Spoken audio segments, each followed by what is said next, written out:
Bakıdan təxminən 70 kilometr cənubda, Ələt qəsəbəsi ərazisində, daha dəqiq desək, Xəzərin sahilində yerləşən Bakı Beynəlxalq Dəniz Limanıdır. Liman strateji baxımdan çox əlverişli nöqtədədir desək yanılmarıq. Həm dəmir yolu, həm avtomobil yolları, həm də dəniz nəqliyyatı ilə birbaşa əlaqəsi var. Məhz buna görə də o, Azərbaycanı Avropa və Asiya arasında birləşdirən əsas logistika qovşaqlarından biri hesab olunur. Hazırda liman ildə 150 min TEU konteyner ötürmək gücünə malikdir. Geosiyasi proseslər də sübut edir ki, limanın tranzit əhəmiyyəti gün keçdikcə artır və bu artım onun üzərinə düşən yükü daha da böyüdür. Məhz buna görə də infrastruktur mütəmadi olaraq yenilənir və genişləndirilir. Həyata keçirilən modernləşdirmə tədbirləri çərçivəsində indiyədək istifadə olunmayan 7-ci körpü liman tarixində ilk dəfə aktiv istismara cəlb edilib. Körpünün texniki potensialının gücləndirilməsi ilə yanaşı, yük qaldırma gücü 125 ton olan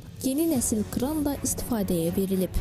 Bugün Orta Dəhlizin ən etibarlı limanı Azərbaycandır. Bakı limanında həyata keçirilən yeniliklər bu etibarı daha da möhkəmləndirir. İstismara verilən 7-ci körpü və müasir kran sürətli yük aşırma prosesinə hesablanıb.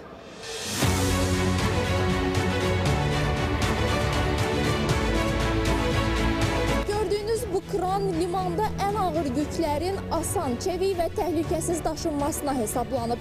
İtaliya istehsalı və çəkisi 430 ton olan kran bir dəfədə 125 ton yük qaldırma qabiliyyətinə malikdir. Yeni kran elektriklə işlədiyi üçün daha az enerji sərf edir və beləliklə təbiətə daha az ziyan vurulur. Bakı limanı regionun ilk yaşıl limanıdır. 2019-cu ildə biz regionun ilk yaşıl limanı adına layiq görülmüşük və gördüyünüz bu kranda Bakı limanının yürütdüyü yaşıl liman siyasətinə bir dəstəkdir.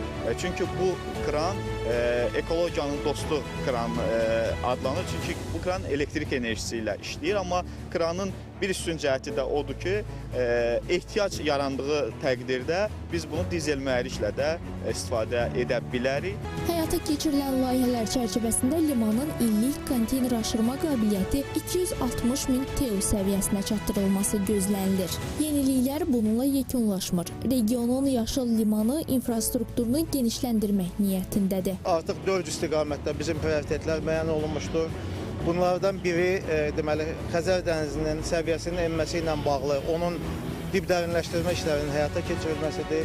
Eyni zamanda müasir texnologiyaların alınması nəzərdə tutulur. Bura daxildir deməli əlavə olaraq bu İtaliya istehsalı olan eyni kranın alınması, tandem fəaliyyətinin həyata keçirilməsi üçün. İkinci olaraq lokomobillərin, çəngəlli yükləyicilərin, konteyner yükləyicilərin alınması nəzərdə tutulur. Ümumilikdə ilin sonuna qədər 2027-ci ilin ilk ayları da daxil olmaqla 33 adda yeni texnikanın alınması nəzərdə tutulur liman avadanlığının. Növbəti mərhələ olaraq limanımızda yerləşən dəmir yolu çeşidləmə stansiyalarında hal-hazırda mövcud olan 11 dəmir yol xəttinə əlavə olaraq 4 dəmir yolu xəttinin inşası prosesi hal-hazırda gedir və düşünürəm ki, yaxın bir ay yarım ərzində bu proses başa çatmalıdır.